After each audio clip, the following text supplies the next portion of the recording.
My name is Sue Leggett, and along with Rob Fisher and Kevin Johnson, I am one of three designers of the Heritage Garden and Amphitheater in Moorhead, Minnesota. And I'm going to do my best to condense a 6-year project into just a very brief history presentation. The Heritage Garden and Amphitheater is in the southwest corner of Woodlawn Park in Moorhead, Minnesota. But before it was Woodlawn Park and before it was Moorhead, Minnesota, it was actually a border territory between the Ojibwe Nation to the north and the Dakota Sioux Nation to the south. The land was primarily used for fishing, trapping, and hunting until the U.S. government took possession of it in 1851 through the Traverse des Sioux and Mendota treaties. The notion of the Defiant Garden started around 2009 with then executive director of the Plains Art Museum, Colleen Sheehy, Rob Fisher, and Kevin Johnson. Kenneth Helpand coined the phrase, and it's essentially the idea of bringing new life to an area of devastation. The act of gardening and agriculture in itself is an act of hope. There isn't immediate gratification aside from working in the dirt but really it's about bringing new life to an area of devastation. The Moorhead Power Plant was determined to be a desirable site for the project pretty early on. It was built in 1896 along the Red River, and it was a pretty unique location in its industrial footprint, but also the relationship that it had to the community because it was a community-owned power plant.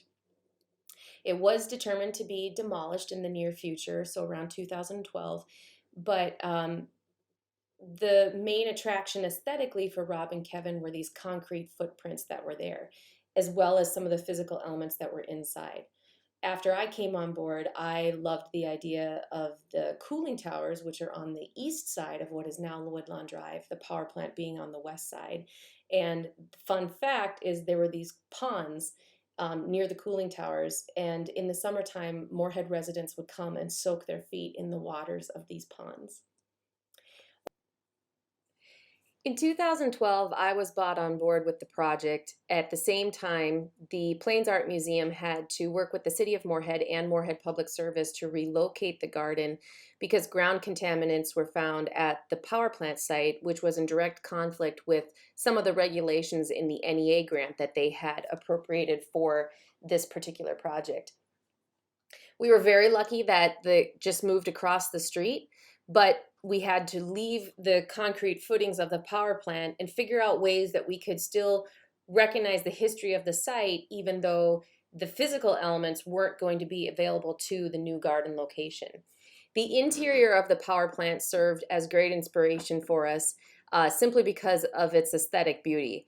It was like walking through time. We had these original coal chutes that fed coal from the silos down into the furnaces, all the way up to generators from post-World War II, to even elements that the workers themselves had created or left behind up into the 70s and early 2000s.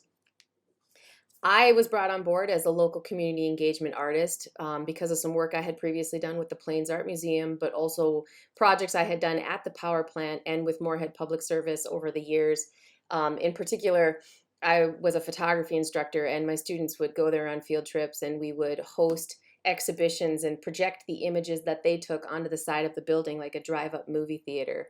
But the site itself was so great. And as we started walking through, Rob, Kevin, and I would flag items that we thought would be of interest at the new location.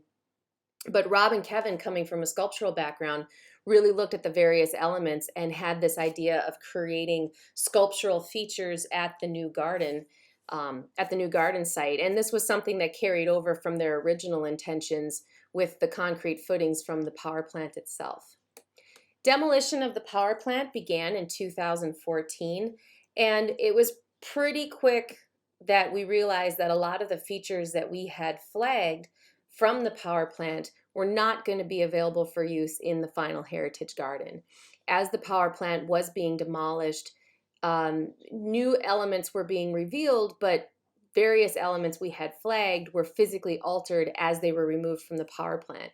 At the same time, the demolition engineer was pulling items that we were hoping to use because of lead-based paint, maybe a mercury contaminant, asbestos, whatever. And we wouldn't want to use those various elements in the heritage garden anyway.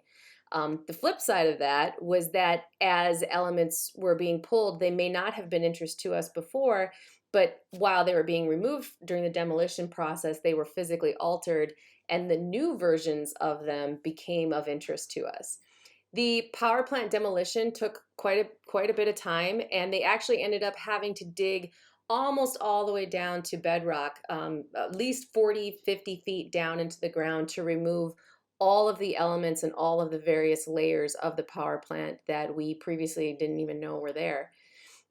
This is a photograph of Rob and Kevin. Rob Fisher is standing, Kevin Johnson is kneeling, and we're reviewing some cooling pipes.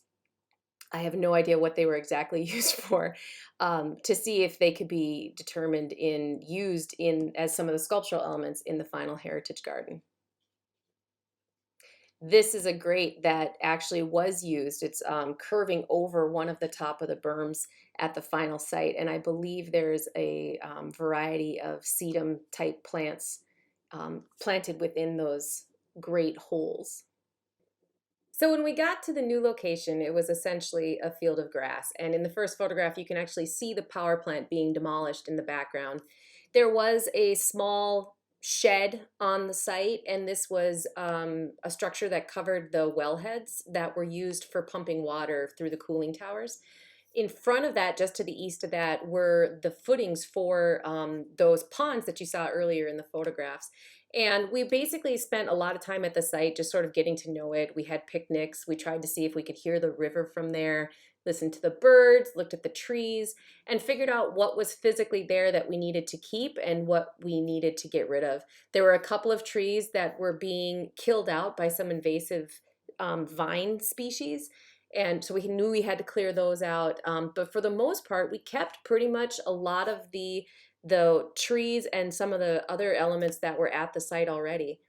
One of the physical features that was there that we knew we couldn't come near was the flood levee. And this initial levee served as a starting point for inspiration for us. And we came up with the idea of creating a series of berms that would progressively get smaller, leading to the hillside until they turned into a terraced hillside amphitheater. This mimics the ripples of water if you were to drop a pebble into the water, and it creates that ripple effect, leading all the way back from the earthen stage, leading up the hillside through the garden to the flood levee. We wanted to honor the history of location, again, going back to the idea of the Defiant Garden, and this being a location that is affected by the flood whenever it does flood, but also Woodlawn Park and the Woodlawn neighborhood being one of the very first neighborhoods in the city of Moorhead and having a lot of their elements and a lot of their history be relocated or taken out because of that flooding effect. So we wanted to bring something back into the neighborhood that celebrated that history, but also was a gift to the people in the Woodlawn neighborhood. So the idea is to create this ripple effect with the earth. We also wanted to keep the concrete footings that were part of the original power plant. And the idea was to put in a splash pad area where we could use a collection of pipes from the basement of the power plant and to create the water features that kids could play with. They could turn the valves and spray water. And then the water itself would flow through those concrete footings and through the garden down the side of the amphitheater. This would add that lovely water element and an entertainment area, but also serve as a very primitive sort of irrigation system for the garden and feed the xeriscaping that we wanted to put in on the side of the amphitheater. A lot of these elements weren't able to be included, but the infrastructure for them was put in place. So maybe someday we can introduce that water feature in some way at the garden site. Construction of the Heritage Garden and Amphitheater began in October of 2014, and we were very lucky in that Moorhead Public Service provided an in-kind gift of their people and equipment to physically move the land and put in the infrastructure of the electric and water drainage. this isn't the work that they normally do, and so it was a lot of communicating and figuring things out as we went, but I'm exceptionally grateful for all the hard work that they put in. You can see here some of the underbrush along the amphitheater that we needed to remove. This is actually workers seeding the land after the grading and the terracing happened at the site. It took quite a bit of time, and yeah, it was cold. It was cold putting this in. The ground would freeze and we'd have to come out, but people were out there with shovels and rakes and hose, making this happen. So it was pretty amazing. This is inside the flood levee.